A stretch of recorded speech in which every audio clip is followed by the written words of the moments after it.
Halo teman-teman ATLM Indonesia, di mana saja berada.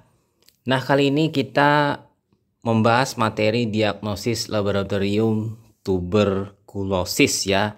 Ini diagnosis terkini yang ada saat ini. Oke, di channel ATLM Indonesia beberapa menit kemudian kita akan membahas materinya. Semoga teman-teman selalu sehat dan dilimpahkan rezekinya. Oke, kita bahas dulu, dimulai dengan apa itu tuberkulosis. Jadi secara umum, tuberkulosis itu adalah penyakit yang menular yang disebabkan oleh bakteri Mycobacterium tuberculosis, biasanya disebut dengan TBC tuberkulosis. Dan ini menyerang paru-paru, tetapi dapat juga menyerang bagian luar lain. Jadi TB kelenjar mungkin nanti ya. Seperti kelenjar getah bening, selaput otak, kulit, tulang, dan lainnya. Nah, hingga saat ini TB paru merupakan masalah di Indonesia yang belum selesai atau belum tuntas dikendalikan hingga dimusnahkan. Oke, terkait itu maka program nasional sudah dilaksanakan dan kita tahu Indonesia ini urutan ketiga ya dari 22 negara yang tinggi angka tuberkulosisnya. Kita nomor 3, dan ini menjadi hal yang penting bagi pemerintah bahwa tuberkulosis ini adalah penyakit yang paling banyak atau paling lumayan ya, yang paling terbanyak seluruh dunia. Permasalahan-permasalahannya ya, kita di sini bahwa SKRT supaya kesehatan rumah tangga tahun 95 ini memang lama sih. Mungkin terupdate nanti yang tahun berapa. Jadi yang untuk sementara tahun 95 mengenai TB yaitu pembunuh nomor 3 dari semua penyakit kematian dan nomor 1 dari golongan penyakit infeksi. Kemudian ini biasanya menyerang usia produktif ya, karena memang usia produktif ini adalah mobilitas tinggi, sehingga mungkin terpaparnya di saat sedang bermobilitas. Kemudian penata laksanaan penderita dan pencatatan pelaporan itu sebenarnya belum seragam, tapi sudah seragam ya saat ini dan sudah bagus. Kemudian adanya MDR, multi drug resistant, ini karena diduga akibat pengobatan yang tidak teratur oleh si penderita dan kombinasi obat yang salah, dulu menggunakan Kombipak sekarang FDC ya. Kemudian penemuan penderita BTA positif ini rendah. Jadi penting di sini adalah penemuannya. Oleh sebab itu program ini sangat full dikerjakan atau dilakukan oleh Puskesmas sebagai sarana prasarana FKTP ya, FKTP yang pertama dalam pelayanan terhadap masyarakat. Oke, di sana nanti akan ditemukan banyak suspek, sehingga yang dari suspek tadi ada yang positif, ya kan, ada juga yang negatif. Nah, bagaimana TB mengancam umat manusia? Kita tahu di sini TB paru itu ditularkan melalui droplet. Jadi sputum yang kita keluarkan, batuk yang kita keluarkan sputum tadi dalam bentuk droplet lalu menyebar. Nah, ya kan, terbawa. Kemudian adanya stigma penyebab pasien atau keluarga cenderung menutup-nutupi. Jadi kalau misalnya stigmanya buruk ya, bahwa bila sudah kena ya sudah dibiarkan saja karena merupakan mungkin sebagai aib ya bagi keluarga. Kemudian tidak tuntas berobat dengan berbagai macam alasan, mungkin karena sudah bosan menelan obat, kemudian yaitu efek samping obat yang berat, hingga sudah alasan yang lain-lainnya, termasuk di situ nanti bosan untuk bolak-balik ke unit pelayanan tempat mendapatkan obat. Kemudian ketidakpedulian berbagai pihak akan bahaya penyakit di kemudian hari. Ini juga penting ya. Dan yang terakhir itu akumulasi dari semua hal tersebut. Jadi digabungkan semuanya ya, ini akumulasi. Oke, lanjut lagi, kita masuk ke risiko dan transmisinya. Jadi penularannya ya. Pertama, sumber penularan adalah penderita TB BTA positif, khususnya TB paru. Jadi kalau TB paru ini yang potensial menular, Sementara kalau TB kelenjar karena di dalam jaringan dia penularannya tidak aktif ya. Untuk cara penularan transmisi TB itu sebenarnya ada beberapa hal yang langsung, yaitu droplet, percikan dahak yang dimuntahkan atau dikeluarkan, jaraknya dekat pada saat batuk atau bersin atau bicara si penderitanya. Yang kedua, airborne melalui udara. Jadi seputum tadi terbawa oleh udara yang tertiup sebagai angin ya. Droplet mengandung bakteri di udara terhirup ke saluran napas. Jadi terhirup. Droplet yang mengandung kuman tersebut dapat bertahan di udara bersuhu kamar selama beberapa jam. Nah, lalu kemungkinan infeksi TB ini tergantung konsentrasi droplet dalam udara dan lamanya menghirup udara. Nah, risiko penularan tahunan, annual risk of TB atau RT infection ya. Risiko penduduk untuk terinfeksi TB setiap tahunnya untuk Indonesia itu 1-3%. Artinya 1000 penduduk 10-30 orang akan terinfeksi setiap tahunnya. Nah, kita lanjut ke yang utama, materi utama yaitu diagnosis tuberkulosis. Kita pertama melihat dengan gejala klinis, batuk lebih dari 2 minggu, demam, demam sumber, subfebris, berkeringat malam hari dan penurunan berat badan. Kemudian yang kedua, riwayat kontak atau riwayat medis, artinya kontak dengan penderita ya. Kemudian pemeriksaan fisik itu menunjukkan tanda-tanda gejala TB paru yang khas. Kemudian lagi dilakukan diagnosis dengan bantuan penunjang diagnosis, yaitu gambaran radiologi berupa fototorak ya, ronsen. Ini akan terlihat gambaran ya, gambaran bercak yang khas TB paru. Dan untuk laboratorium secara mikrobiologi, mikroskopik BTA, sediaan Ziehl-Neelsen, biakan dan teknik molekuler. Nah, ketiganya ini kita bahas secara ringkas ya. Oke, kita mulai lanjut dengan spesimennya ya. Nah, untuk spesimennya biasa spesimen dari paru, berarti kan dari ngambil dahak dari batuk ya. Dahak SP, jadi sewaktu pagi. Nah, kemudian jika tidak tersedia, kita bisa melakukan induksi batuk, kemudian aspirasi gastrik. Lalu kita bisa melakukan bronkoskopi ya dengan bronchial lavage, ini membilas bronkial. Kemudian biopsi paru transbronkial. Bisa juga menggunakan spesimen urin, spesimen darah dan cairan tubuh. Nanti bila ekstranya itu ekstra jaringan atau TB kelenjar atau biopsi jaringan.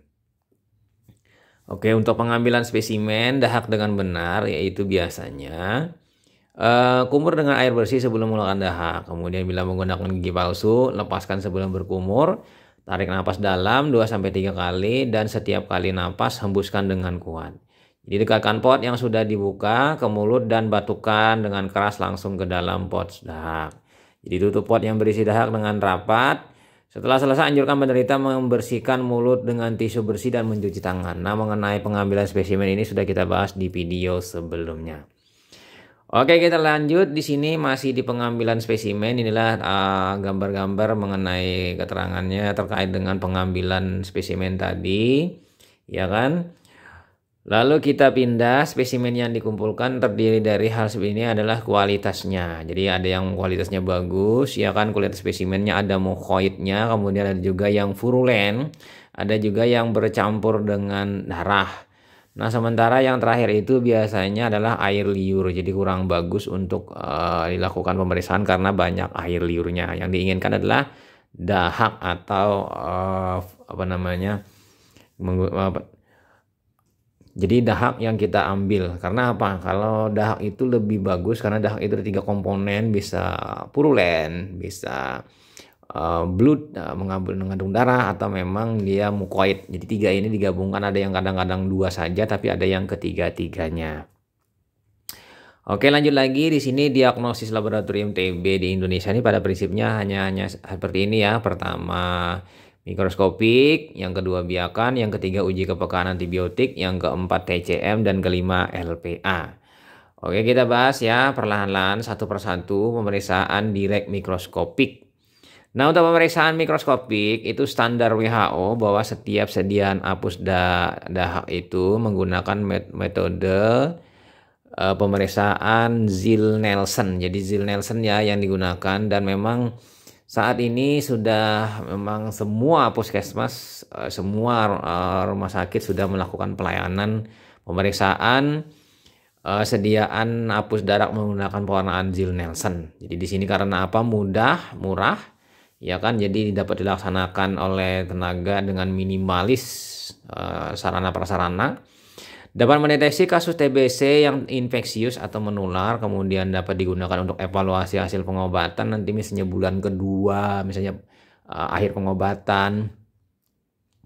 Kemudian hasil positif apabila mengandung 1000 kuman per mililiter dahak. Jadi ada persyaratannya 5000. Nanti kalau di bawah 5000 misalnya cuma ada 2000, 1000 nanti akan mungkin tidak positif ya. Nah, ini kelemahan si mikroskopik, dan memang ini harus saat ini sudah mulai didampingi dengan nanti tes cepat molekuler. Sementara untuk sensitivitasnya ini 20%, dapat ditingkatkan sensitivitas dengan pengambilan dahak SPS. Walaupun saat ini sudah mulai berubah tekniknya, ada yang menggunakan P3, ada yang menggunakan SP saja. Jadi tidak mesti SPS ya, jadi sudah berubah sekarang. Nah, kemudian lanjut lagi kita ke pemeriksaan mikroskopik dahak. Ini adalah faktor-faktor yang berpengaruh dalam mikroskopik. Jadi di situ ada dari luar lab, ada dari dalam lab. Dalam lab berwarna merah itu ya pembuatan sediaannya, pembacaannya, penyataan pelaporan. Tapi kalau dari luar itu terkait dengan peran analitiknya, pengambilan sampel pasiennya, petugas kesehatannya, pengadaan, dan pengelola program. Ini adalah yang berpengaruh terhadap hasil mikroskopik dahak ini, terkait dengan reagennya, spesimennya, ya kan, kemudian terkait dengan hal-hal lain yaitu sikap pasiennya dalam melakukan pengumpulan spesimen. Nah, kita lanjut ke pemeriksaan direct preparat. Nah, ini untuk hasil positifnya teman-teman bisa melihat di gambar tersebut yang ada warna merah-merah batang panjang kurus, itu adalah hasil memang positif. Nah, memang sediaannya diperiksa yang bentuknya oval atau lonjong ini kita periksa. Jadi di sini pastinya yang harus kita siapkan yaitu dahaknya harus memang berkualitas baik yang kita buat. Yang syaratnya mukofrulen, dibuat apusan sesuai standar seperti pada gambar.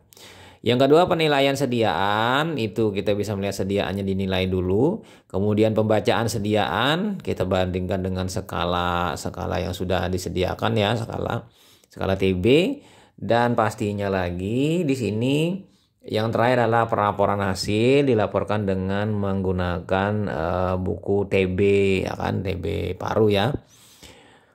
Oke, lanjut lagi kita pindah ke pemeriksaan yang lanjutnya, yaitu yang ini yang lebih canggih, dan ini adalah pendamping saat ini, dan TCM ini menjadi pemeriksaan mungkin di kemudian hari sebagai pengganti pemeriksaan metode mikroskopik.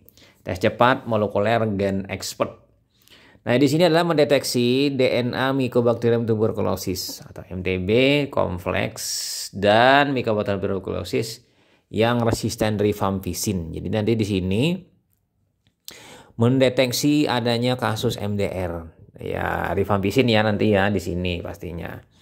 Nah, untuk spesimen kita menggunakan sputum, atau sputumnya diambil dengan induksi, tadi kan bisa atau ekstrapulmonal atau jaringan. Jadi spesimennya yang terkait dengan keberadaan si bakteri tadi, ya kan. Ekstrapulmonal itu ngambil di jaringan, misalnya ngambil cairan transudat eksudat misalnya ya.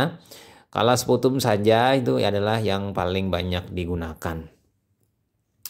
Nah, kita masih di TCM. TCM ini sensitivitas analitisnya adalah 131 CFU per mililiter dengan 95% confidential interval antara 106,2 CFU sampai dengan 176,4 CFU. Jadi ini dapat dikatakan sudah bagus ya untuk sensitivitas dalam mendeteksi pasien-pasien yang memang sakit dan memberi hasil positif.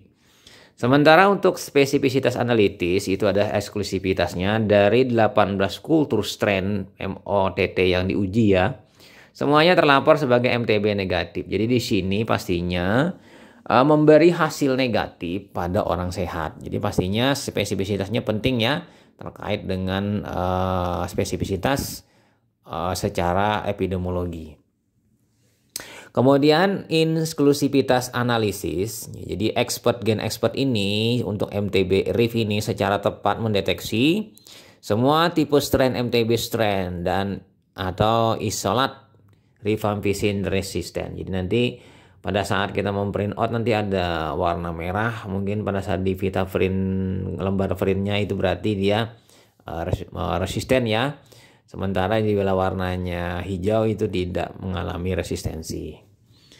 Nah, kita bisa melihat di sini tadi kita sudah melihat alatnya dan kita bisa melihat di sini prosedurnya sangat ringkas sekali ya. Yang pastinya ada yang namanya alat itu dan komputernya itu diprogram ya. Kita program untuk program tes cepat molekuler TB paru, dan ada cartridge-nya. Jadi sini cartridge-nya lah yang menentukan berdasarkan gambar tadi kan kita bisa melihat. Jadi sampel ya ditambah dengan buffer, kemudian dikocok ya, kemudian setelah dikocok diamkan 5 menit lalu dipipet, masukkan ke dalam cartridge-nya. Cartridge-nya kita buka lalu tutup dan dimasukkan ke alat, tutup dan running. Jadi nanti dalam beberapa jam keluar hasilnya ya untuk pemeriksaan tes cepat molekuler, dan hasilnya dapat nanti diakses di komputer untuk dicetak. Nah, kita pindah ke biakan. Jadi biakan ini metode sesuai dengan NTP Indonesia, yaitu pertama metode media padat ya lawan Sten Jensen ini yang klasikal, kemudian media cair itu MGIT. Ya kan, untuk hasil pemeriksaan membutuhkan waktu berbeda dan pastinya kita juga itu adalah harus melakukan pemantapan mutu agar memang yang kita tanam itu atau yang kita lakukan itu medianya mungkin terjamin untuk pemeriksaan dan menggunakan kultur yang positif untuk sebagai kendali mutu yang memberikan hasil tumbuhnya yang memang benar-benar tumbuh sesuai. Jadi kita tinggal membandingkan dengan yang kontrol positif dan negatif. Oke ya, lanjut lagi kita biakan. Jadi kalau dibiakan tadi terbagi dua ya. Konvensional itu media padat, media Lawrence Jensen, Ogawa dan lain-lain. Kemudian MGIT itu yang modern saat ini. Jadi di sini Mycobacterium growth indikator top ya. Jadi menggunakan alat instrumen yang sudah otomatis atau canggih. Nah, masih dibiakan, kita tahu bahwa di biakan ini pemeriksaan biakan itu dapat meningkatkan sensitivitas untuk diagnosis dan sekaligus membedakan Mycobacterium tuberculosis dan NTM atau MOTT. Nah, untuk teknik biakan yang baik, hasil positif dapat terjadi walau kumannya hidup berkisar antara 10 sampai 100 kuman per mililiter dahak. Misalnya ditemukan hanya sedikit sekali ya. Di mikroskopik mungkin tidak banyak atau hasilnya negatif. Nah, untuk biakan dahak merupakan suatu metode pemeriksaan yang ya dikatakan kompleks, membutuhkan sarana, prasarana dan peralatan yang lebih mahal serta sumber daya manusia dengan keterampilan khusus. Jadi memang di sini pastinya ya memiliki safety kabinet, kemudian autoclave, kemudian pembuatan medianya, kemudian lagi alat-alatnya kalau memang alat-alatnya itu alat yang canggih ya, alat-alat yang baktek. Dan pastinya tenaganya terlatih dan sudah mendapatkan pelatihan baik menggunakan cara manual atau menggunakan metode dengan alat yang sudah canggih ya.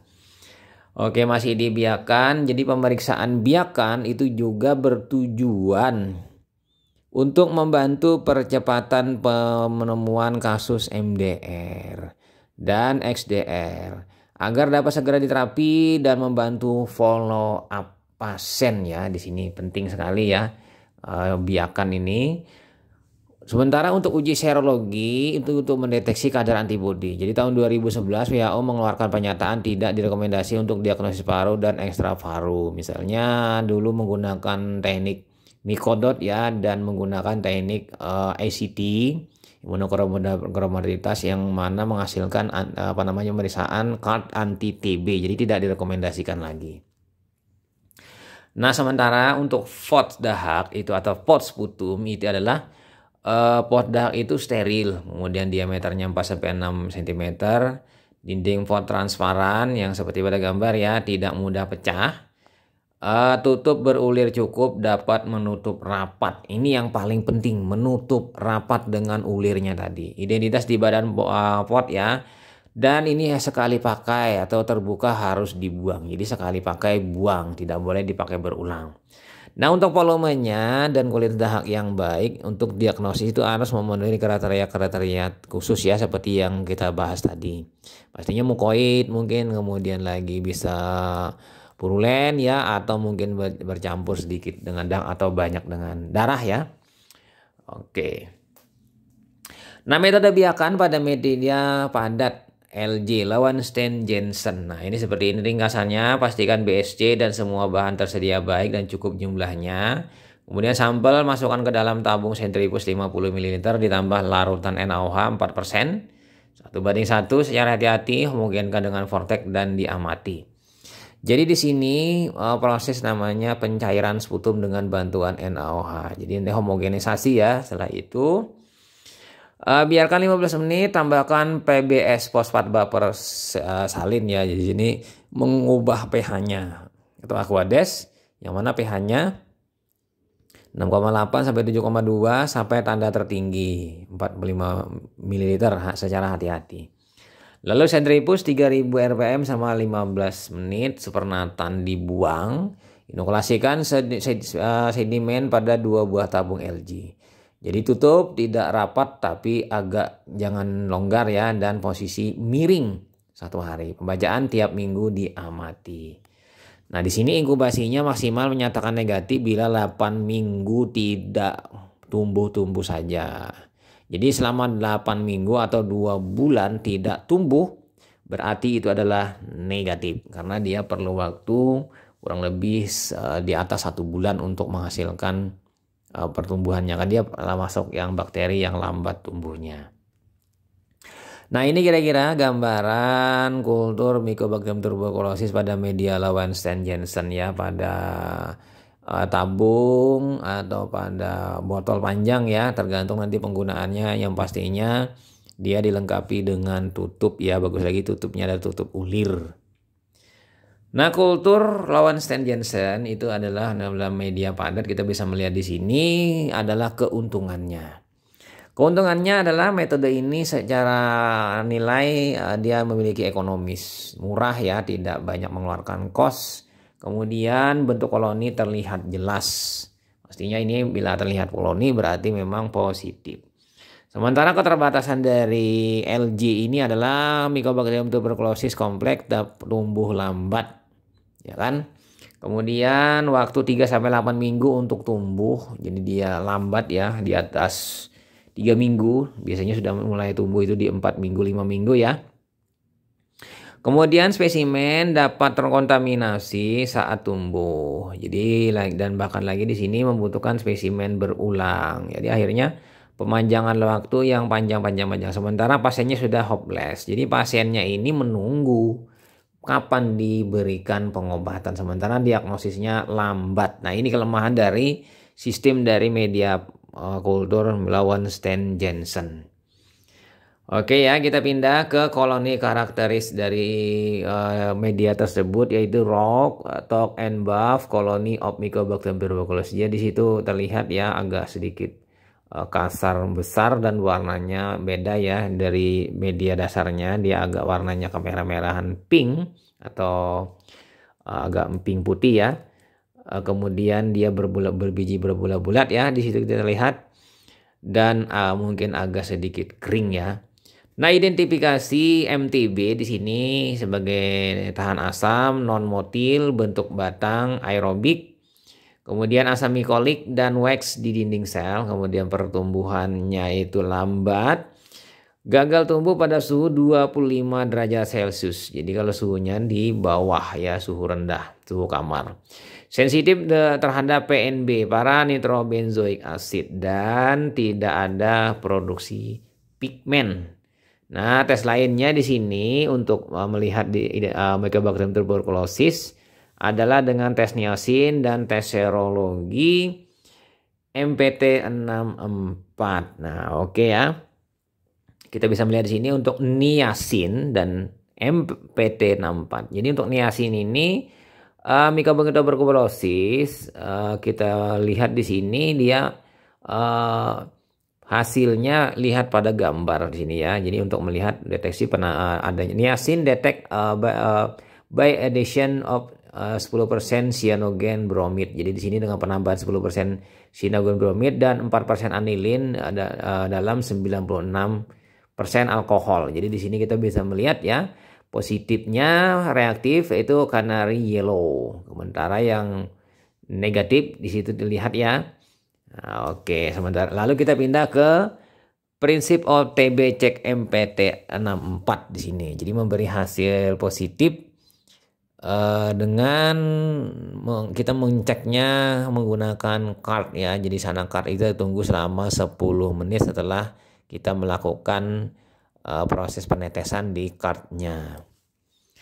Nah, sekarang kita pindah lagi lanjut di metode biakan pada media cair MGIT. Nah, oke ya, MGIT ini sebenarnya mungkin teman-teman bisa melakukan penelitian panjang ya, perbandingan MGIT dengan Lawson Jensen. Nah, mungkin ya cukup berarti sekali ya, dan tapi lama ya.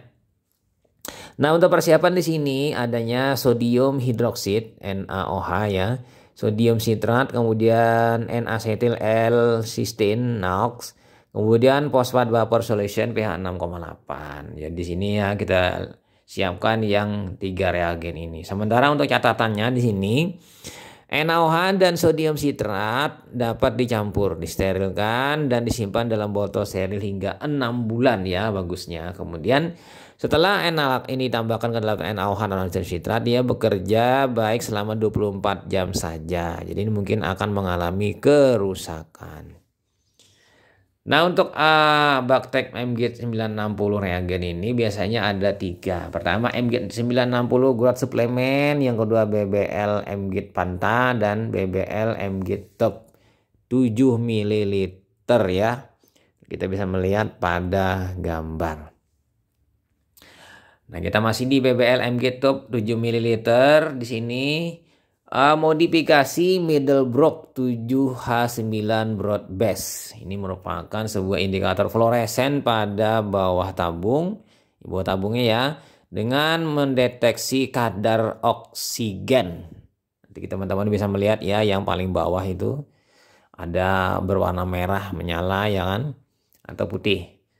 Nah, di sini pastinya bakteri tadi menggunakan oksigen selama pertumbuhan. Jadi O2 tadi dilepaskan dari indikator di bawah tabung. Ya kan, pastinya seperti itu. Dan fluoresensi menunjukkan pertumbuhan bakteri. Jadi adanya fluoresen, maka akan dikatakan ini adalah bakterinya tumbuh.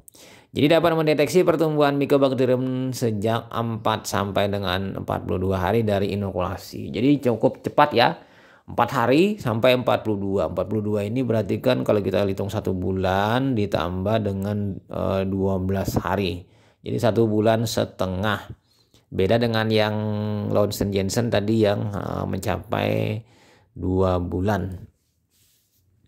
Oke, kita bisa melihat di sini O2 bond to indicator no fluorescent. Jadi di sini adalah melihat fluoresensinya dengan melihat adanya oksigennya yang dipakai oleh bakteri tadi. Ada yang little or no fluorescent, itu tidak, fluoresensinya tidak atau minimal. Sementara yang selanjutnya adalah strong fluorescent. Fluoresensinya sangat kuat. Jadi tabungnya terbagi 2, ada yang headspace, ada yang broad, ada yang di sensor. Ini adalah bagian-bagian yang dibaca oleh alat. Jadi di sini gambarnya ya sesuai gambar, dan kita bisa melihat di sini O2 consumed during bacterial growth fluorescence. Jadi ada fluorescence, strong fluorescence sama seperti yang tadi ya. Dan pastinya kita bisa melihat di bagian bawahnya ya, dari gambar ini kita bisa melihat yang A itu positif kontrol, kemudian yang B itu negatif kontrol, yang C itu adalah yang tes. Jadi C itu warnanya merah fluoresen, berarti sama dengan yang A, berarti dia adalah positif. Lanjut lagi kita ke growth detection in liquid media. Di sini untuk benefitnya dalam uji ini adalah short turnaround time. Jadi pendek waktu tunggunya, waktu proses penyelesaian pemeriksaan dibandingkan yang media LG ya. Kemudian greater sensitivity, jadi sensitivitasnya lebih bagus dan lebih baik untuk diagnosis tuberkulosis. Kemudian manual, semi automatic, fully automatic format. Jadi di sini dia ada secara manual, semi automatic dan full analyzer format bentuknya ya. Dan challenge-nya di sini adalah higher isolation rate of NTM. Ini penting, dia mengisolasi lebih banyak, melakukan lebih bagus ya untuk isolasinya. Dan lagi lanjut adalah higher contaminant rate. Di sini adalah melihat dari sini adalah contamination-nya. Oke, kita pindah lanjut ke DST Drug Stability Test. Jadi ini adalah kepekaan obat lini 1 dan lini 2 terhadap Mycobacterium tuberculosis. Pastinya di sini dengan menggunakan media padat. Ya, media Lawrence-Jensen, media proporsional, butuh waktu sampai dengan 42 hari. Kita uji sensitivitas susceptibility test menggunakan obat atau antibiotik. Sementara media cair dengan MGIT itu butuh waktu 4-13 hari. Jadi lebih cepat menggunakan MGIT.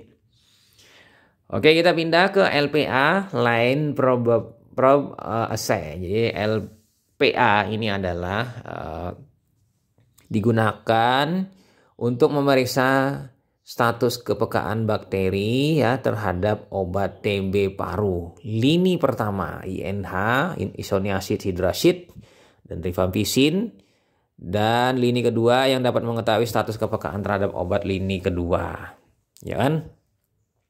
Fluoroquinolon maksudnya, dan obat injeksi lini lain. Jadi di sini menggunakan yang lini 2. Nah, untuk kepekaan penggunaannya ini di sini adalah keunggulan dan keuntungannya. Pertama, untuk keunggulan dulu ya. Hasilnya cepat, informasi spesifik, kemudian dapat dilakukan pada sampel kontaminasi. Dan keuntungannya di sini ya mahal ya. Kerugiannya bukan keuntungan ini. Peralatan khusus, SDM yang ahli. Jadi di sini bukan keuntungan tapi kerugian. Oke ya. Nah, pastinya.